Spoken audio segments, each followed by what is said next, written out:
Assalamualaikum, qarindoshlar qanday yaxshimi? Mush vaqtlar xayrli bo'lsin. İsmim Ayşe Abdülaziz ve Golcu'dan bulma. Türkiye'de Sakarya Üniversitesi'nde okuyum ve Türkiye'de okuğunu 5 yıl oldu.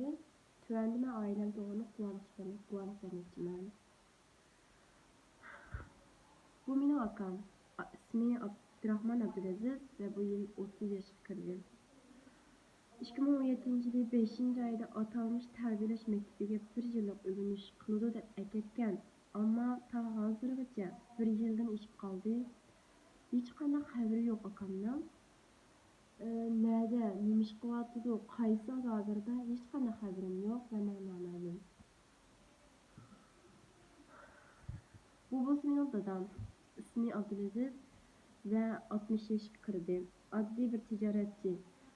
2017 yılı 7. ayının 6. günü Emdulu doktorxanadan davamı çıkan ama peysur saçları töhbət qılınız dep eketkenden ta hazırgacha hiç qanday haberi yok. Tüyoksuz da ortadan gayip oldu. Nerede yaşayavatamdı, hayatta mı? Hiç qanday haberim yok. Apamdan qayt sorgan bolsam mı? Dadamın haberini alalmağanlığını bana dedi. Bu benim apam. İsmi Reşide.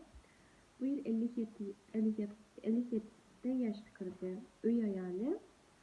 Apam bilen bu yıl yani 2018 yılı 2. ayının ahırgacha ayda bir qıtım bolsunma telefonu görüşüp turatdı. Lekin 2. ayının ahırlarında alakam bütünlüğü yüzüp kaldı. Telefon qilsam mı, qayt qilsam mı ulanmaydı. Apamdan ten salameti qat'i yaxshi emas. 2016 yılı 10. ayda çoğun apres bolgan. Ensli yaxshi kutunish kerak edi. Ama dadamdan ve akamdan iş ta'siridan salomatligi texnik nacharlashib ketdi. Necha qatim qattiq ağrıp doktorxonaga yetib chiqqan ve 3. derecelik yukarı kan besim ve 2. derecelik yürek kesili bulup kalganlığını haber aldım. Ve 10 aylık oldu. Apamdan haber alamadım. Benim ailem olsa adli bir fıra ailesi. Hiç qanday hata iş qilgan yeri yok. Ve çünkü bu hiç qanday xiloflik iş qilib bakmagan. Bu fakat bizni yani balalarını okutmam dep tirişip kelyapkan bir aile.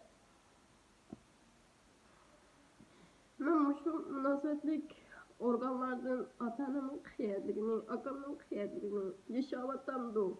Siz bilen bir görüştürüşüp haberini elip verip ve onu yerden koyup verişini talep kılmam.